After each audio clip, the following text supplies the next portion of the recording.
Hi and welcome to day 3 of week 1 of training cycle 2 of 2021. Today was a solid day. I was very tired. I'm on 5 hours of sleep. I've really been getting very little sleep this week. I had 2 hours 50 minutes on, the night between Sunday and Monday. Then the night between Monday and Tuesday, I had 7 hours. And then the night between Tuesday and Wednesday, which was the last night, I slept 5 hours. And tonight, I don't know what the time is now, but I'm probably going to get like 6.5 or 6 hours. So yeah, it's pretty rough right now, and I still don't think school's that hard. It's just combining school with training, because these workouts do take very long, especially when you consider all the factors like setting all the exercises up, especially towards the end, all the hamstring work, the grip work, setting up the 100 kilo bar without a deadlift jack, and doing all these different exercises. And then after that, going and, jumping rope off camera, and then, recording and making the video, and then stretching. When you take all these things into account, and then maybe re-eating lost calories during the day because your appetite's too low, so you have to refeed like during the evening to make sure that you continue to bulk, so you continue to gain weight, so you can keep the bulk going. So when you account for all these factors, man, these evenings, like the whole process, can take 2 or 3 hours, especially when you're slow and lethargic and tired, and you end up with very compromised sleep. But to be honest, it's more important to do the work than to skip the work and to sleep. Because if I were to skip the work and to sleep, then I would skip probably 5 days of training a week. That's just the reality. It's a habit thing.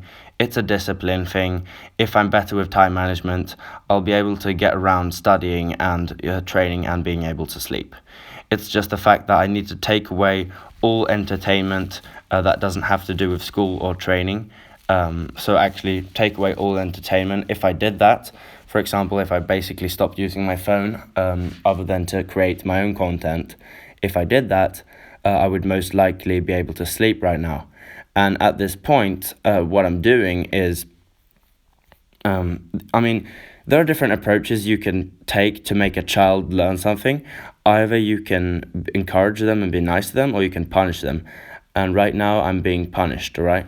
And that is very effective. Maybe not in teaching children, because that just leaves them with all sorts of scars and weaknesses, and low self-confidence. But what you want to do is create systems so that the child punishes itself, if that makes sense, so that the child can learn from its mistakes. And right now I am the child, and I'm learning from the mistakes that I'm making, including just being incredibly lazy in getting to work, basically, and therefore starting late.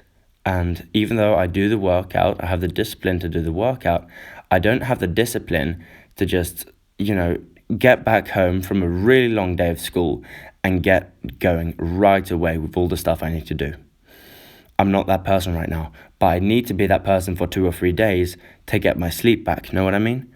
So it's difficult once you're behind on sleep, and you can't really, like, even in the weekends, you end up with a situation where you sleep in really far, and now you're lethargic for the whole day, then you got energy at night, and then you end up sleeping in.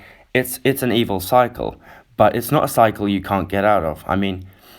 People who are drug addicts can get out of that cycle. If you can get out of that cycle, which is incredibly addictive, then I can get out of a stupid sleep cycle, sleep rhythm. It would be excuse making to say that I can't change myself. That would just be silly at this point, because if I can train if I can do all of this training, and I'm going to add more, by the way, I'm going to start adding in technique work, fighting work, all this other stuff. If I can train this much, why can't I put as much effort in to taking away a bunch of stuff that, yeah, I like it, I enjoy being entertained, but being entertained is not necessary towards my goals. It won't help me. You may say that it would preserve my sanity, but you know what would preserve my sanity? What would preserve my sanity is me eating more so that I can fucking lift these heavy ass weights, which are just only gonna get heavier, and sleeping more would also be better for my sanity than staying up late at night and trying to catch up and like even after I'm done with everything. I mean, that's when YouTube comes in, and not this YouTube that you guys, well, actually, technically, you guys are consuming right now as you're listening to this voiceover, but I consume YouTube too. We're pretty similar, all of us, really. And when you look at the screen time, when you look at what we're doing, it's completely horrendous. It's terrible. And I mean, I could have I have all the excuses in the book. I could just pull them out of my pocket and give them to you. But I know you don't care. And here's the reality. There isn't a single true valid excuse as to why I couldn't just get rid of my phone completely at this point. And that's not something I'm willing to do.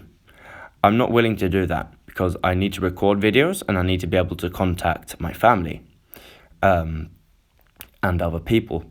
However, at this point, I'm kind of starting to realize that everything I'm watching and everything I'm consuming isn't actually that interesting to me. And so that's a bad thing, right? And what it really comes down to is laziness. You want to be lazy and you want to watch something instead of going to do what you have to do. If I were to be more efficient, just go from one thing to the next throughout the whole day, I would be able to sleep probably 9 hours a night and just feel amazing. Because I can truly notice, especially cognitively, I can notice a massive difference in school with how I'm able to perform, how I'm able to learn, how sharp, how quick, how precise I am, how my brain works so much better when I'm well rested. When I'm truly well rested, I feel like I'm an intelligent person. And when I'm not well rested, I just feel like I'm a pretty regular kind of iffy intelligence person who really shouldn't be, studying what he's studying. That's kind of what I feel like when I'm on low sleep. Now, obviously, isn't quite that dramatic. It's probably not as noticeable to people around me, but personally, I can feel it. I can feel it myself. And especially when it comes to learning new things, the brain just shuts off. And when you got tests, I mean, what would take you 15 minutes might take you an hour to learn. And that's not efficient. And then again, you're spending more and more time. You're going to bed later and later. But it isn't the type of cycle you can't get out of. So from now on, it's just discipline and discipline and more discipline to get out of this and to stay out of this, all right? It's like getting in shape. Most people can't get in shape. The people, mentally, physically they can. Anyone can get in shape, more or less, right? Even if you got a catastrophic injury, you can get in shape. But mentally, most people can't get in shape, all right? And people will try to dispute that, but to those people I'd say, well, why doesn't everyone do it? You don't have to be motivated to do something. I'm not motivated to go to school. I hate school. Yet, I've been going to school my whole life. Know what I mean? You don't have to be motivated. I mean, you don't even have to have a vision and a goal. You just have to do stuff. And when it comes to performing at a high level, you need goals. You need aspirations, visions, things to strive for, things to work towards. But when it comes to something as simple as, going to school or getting in shape, most people don't even need goals. They need habits. Well, actually, they need goals, but what I'm really trying to say is they don't need motivation. They need habits, all right? Because once you take a morning 20-minute walk every day, because you're really fat and you need to start moving around a bit, so you start walking 20 minutes every day. Once you've been doing that for 2 weeks, that's a habit. You just do that. You can wake up, you can be tired and have a headache or whatever, and that's not going to stop you from going out there. You could be unmotivated, but you're going to do it anyway. And that's the thing with Bulgarian training, with shit like this, is when you're training every day, it's essential to not only have motivation, but to have discipline and to have consistency in the truest form of the word. You need to be able to do the same shit every single day, no matter what. There are very few workouts that I feel motivated before doing, all right? That's the truth. That's the reality. Those are the facts. But by that same token, like, how am I going to expect myself to reach my goals without training? That's not how it works. You need to train. It's essential. And I mean, no one on the planet needs to watch a motivational video to go to work. All right? No one. If you need to do that, I mean, you're moving closer and closer, and pretty soon you're going to fall off the end. I mean, at that point, it's pretty bad. But trust me, guys, like, people who train every day, like me, establish habits. And we don't need to want to do it. We do it anyway. Thank you.